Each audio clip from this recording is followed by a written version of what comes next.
Bonjour et bienvenue pour ce nouveau numéro d'Alain l'Enchanteur. Un vieux dicton prétend qu'on ne brille pas près du soleil. Breteuil contredit ce dicton. Nous sommes à 2 pas du château de Versailles et pourtant les jardins brillent de 1000 feux. Je vous invite à découvrir ce lieu d'exception tout de suite en compagnie de son propriétaire, Henri-François de Breteuil, marquis de son état. Via, via, vieni via di qui. Niente più ti lega questi luoghi, neanche questi fiori azzurri. Via, via, neanche questo tempo.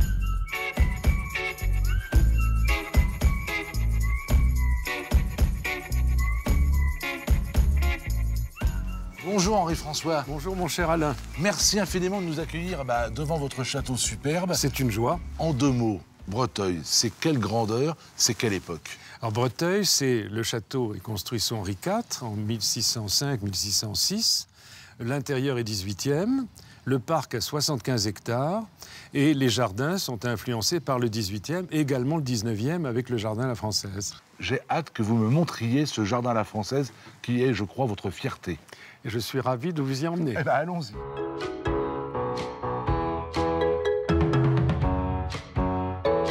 Je vois que vous tondez de manière écologique. Oui, grâce à nos daims blancs qui viennent du Tibet. Et voilà le plus jeune qui est né il y a 1 mois. Et vous savez comment je l'ai appelé? Non. Alain, tout simplement. Je suis enchanté. Vous êtes le parrain. Eh bien, bonjour. Bonjour, filleule. Et là, on arrive donc dans le jardin. Le jardin à la française, donc l'œuvre d'Henri Achille Duchesne.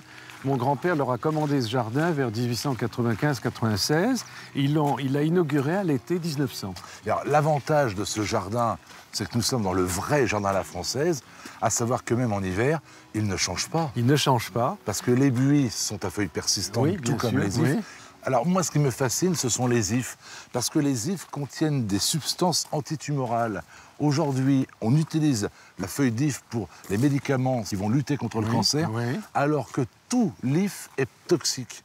Donc cette plante qui peut donner la mort par les feuilles, par les fruits, par les racines, par le bois, finalement peut sauver en utilisant intelligemment sa contenance. Je trouve ça assez phénoménal.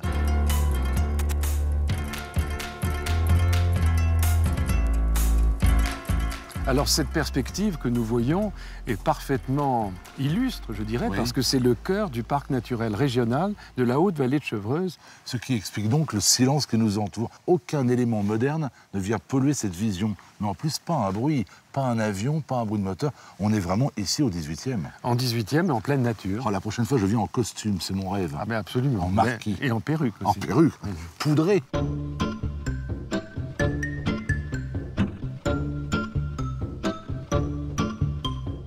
J'aime beaucoup vos topières en buis parce que je les trouve déjà joliment taillées et puis en plus elles ont une proportion intéressante.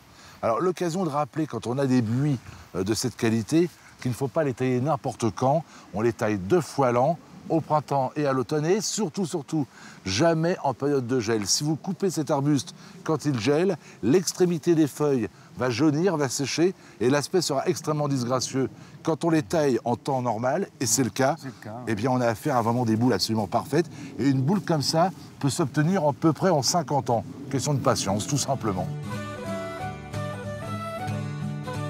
La construction du château date à peu près de l'arrivée en France des tulipes. Eh bien, nous allons retrouver Clotilde qui va nous parler de la meilleure façon de planter les bulbes. C'est la parfaite période pour commencer à planter les bulbes. Ça peut se faire en théorie jusqu'en décembre. En pratique, si vous êtes un jardinier un peu dépassé par les événements, vous pouvez planter jusqu'au mois de février. Mais ça, c'est entre nous. Alors les bulbes, il y a plusieurs calibres. Donc évidemment, plus ils sont gros, plus vous avez de réserve. Ici, c'est un bulbe d'une bonne taille. Le bulbe se plante à une profondeur de 2 fois sa hauteur. C'est-à-dire que je vais le planter à peu près à 10 cm. Donc je vais prendre un petit outil qui est une fourche à main. C'est très pratique. Il faut la choisir bien solide, qui va me permettre de faire des gestes plus précis. Alors on peut les planter assez rapprochés. Ça dépend ce que vous avez comme surface à remplir. Mais il n'y a pas vraiment de règle. À partir du moment où le bulbe est à 15 cm, 20 cm ou même un peu plus rapproché, c'est très bien. Donc maintenant, je recouvre et ensuite, je mettrai un petit repère qui va me permettre de me souvenir que les narcisses sont là parce que, comme vous voyez, on a l'impression que je n'ai rien fait. Mais j'ai préparé le printemps.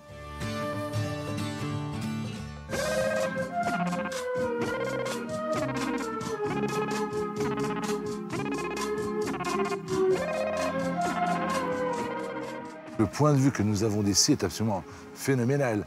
Quelques vieux pins laricio sur la droite, absolument. des ifs taillés en losanges superbes, les buis taillés en arabesque. Le résultat est vraiment à la hauteur de nos attentes. J'insiste sur le fait que c'est vraiment la création des jardiniers. Ouais. Ce sont eux qui, petit à petit, depuis 25 ans, ont créé cet espace et l'entretiennent magnifiquement. Eh ben dites-moi.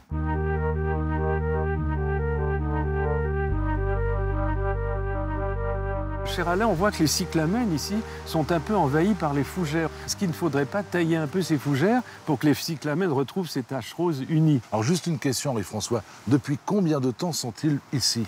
Alors c'est ma grand-mère, qui était américaine, qui a dû les planter dans les années 20. Donc depuis 1920, ils sont ici. Il y a une règle d'or dans le jardinage. Quand tout va bien, on ne touche à rien. On ne touche surtout à rien. Regardez comme c'est beau. Les fougères, au contraire, peuvent peut-être protéger les bulbes des étés trop caniculaires. La dégradation de la fougère donne au cyclamène ce petit côté terre de bruyère dont il a besoin. En un mot, il y a une histoire d'amour entre la fougère et le cyclamène et Henri-François. On ne coupe pas une histoire d'amour. On ne coupe pas une histoire d'amour, absolument, que ce soit au cinéma ou dans la vie. Mais dans la vie surtout.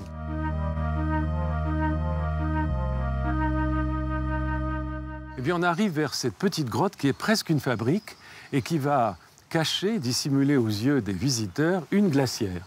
Mais c'est assez original. Comment faisait-on pour garder la glace d'une année sur l'autre? On allait le chercher dans les étangs, on mettait des plaques de glace, puis de la paille, puis plaques de glace, et la glace donc se gardait, et de ce fait, on pouvait par la suite manger des sorbets, avoir des viandes qui s'étaient gardées. C'est le congélateur de Louis XIV.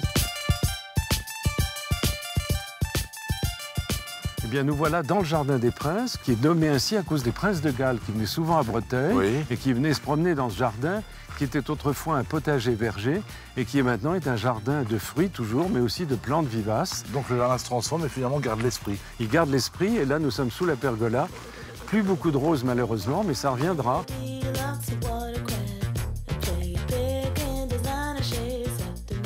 J'adore les plantes qui me rappellent un petit peu le jardin de ma grand-mère. Et je vois du dahlia. Il faut savoir que le dahlia a été cultivé tardivement en France parce qu'il fut introduit pour être mangé. À l'origine, on cultive les rhizomes de dahlia, les tubercules pour être plus précis, pour faire la concurrence aux pommes de terre. Et c'est bon? Eh ben non, c'est indigeste. Et quand il y a un blocus, que lorsque Napoléon est au pouvoir, Napoléon encourage encore et toujours les Français à manger du dahlia et ils n'en veulent pas. Même les grands chefs se mettent au fourneau. Le résultat est épouvantable.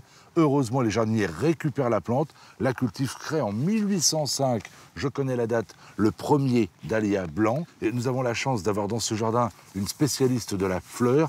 Il s'agit de Clotilde Duvoux, architecte paysagiste, jardinière, qui va nous parler du dahlia, surtout comment le conserver. Je vais vous expliquer comment réussir à prolonger les dahlias pour qu'ils ne se ruinent pas trop rapidement dans le jardin et que vous profitiez au maximum de leur effet extrêmement décoratif. Le geste est le même pour tous les dahlias. Quand vous regardez ce dahlia, il a l'air très bien, mais quand vous le retournez, il a déjà perdu des pétales, ça ne se passe pas si bien que ça. Je vais le couper. Ça permet de voir un petit peu plus loin dans la plante tous les pétales qui sont tombés sur les feuilles. Avec la pluie, ils vont se coller sur la feuille et ça va tacher le feuillage. Alors, j'enlève les pétales. C'est facile, il suffit que je secoue.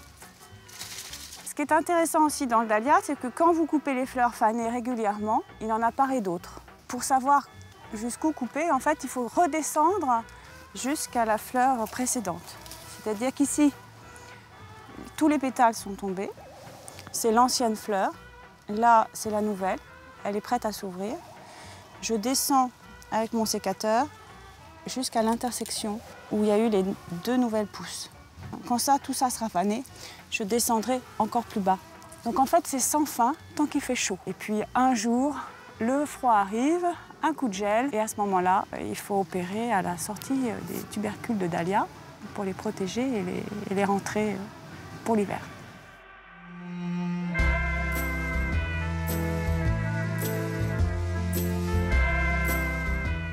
L'endroit est curieux, un drôle de pavillon. C'est un pavillon chinois.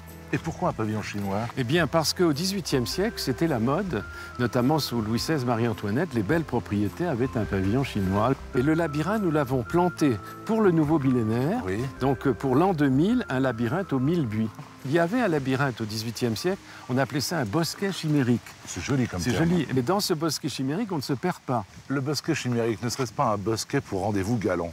C'est possible, mais en tous les cas, si on n'est pas content de la partenaire, on peut en sortir, alors que dans le labyrinthe, c'est plus compliqué. Ah, c'est l'avantage. Donc Et j'opterai pour le bosquet chimérique. Oui, comme ça, Oui. vous ne faites pas imposer une donzelle qui ne vous plairait pas. En revanche, comme donzelle, nous avons Cendrillon qui danse avec le prince charmant dans le petit pavillon ici, puisque le château, c'est le château des comtes de Perrault. Eh oui, l'occasion de rappeler que Charles Perrault n'était pas seulement le fabuliste, il était grand argentier du roi et œuvra aux côtés de Louis de Breteuil, l'un de vos lointains ancêtres. Eh bien, nous voilà au cœur du labyrinthe. On peut d'ailleurs s'y perdre, ça arrive souvent. Je vais profiter de ces rayons du soleil pour aller visiter ces vieux châtaigniers qui dateraient, c'est ce que l'on dit, d'Henri IV ou de François Ier. Henri-François, merci de nous avoir accueillis à Breteuil à la découverte de ces jardins qui méritent vraiment, vraiment le détour. Merci, cher Alain, c'est toujours une joie de vous voir. Plaisir. Et vous reviendrez voir votre petit filleul d'un qui est né il y a un mois. Je n'oublie pas. Le petit daim Alain. Mais je trouve que c'est un très joli prénom, voyez-vous. Mais oui.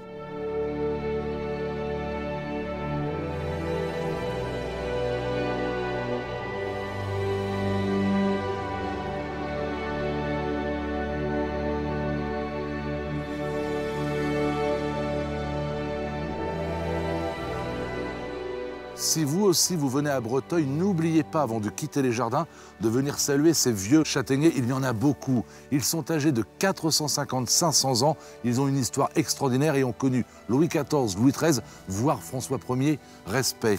Cette émission vous aura aussi permis, je l'espère, d'apprendre sur le dahlia, sur le buis, le cyclamen, sur la plantation des bulbes. Et vous aurez découvert qu'il n'est pas nécessaire d'avoir une gigantesque propriété pour cultiver son jardin. Parfois un modeste lopin de terre, voire un balcon suffit. J'espère que vous avez pris beaucoup de plaisir. À la semaine prochaine. Via, via, vieni via di qui. Niente più ti lega questi luoghi, neanche questi fiori azzurri. Via, via, neanche questo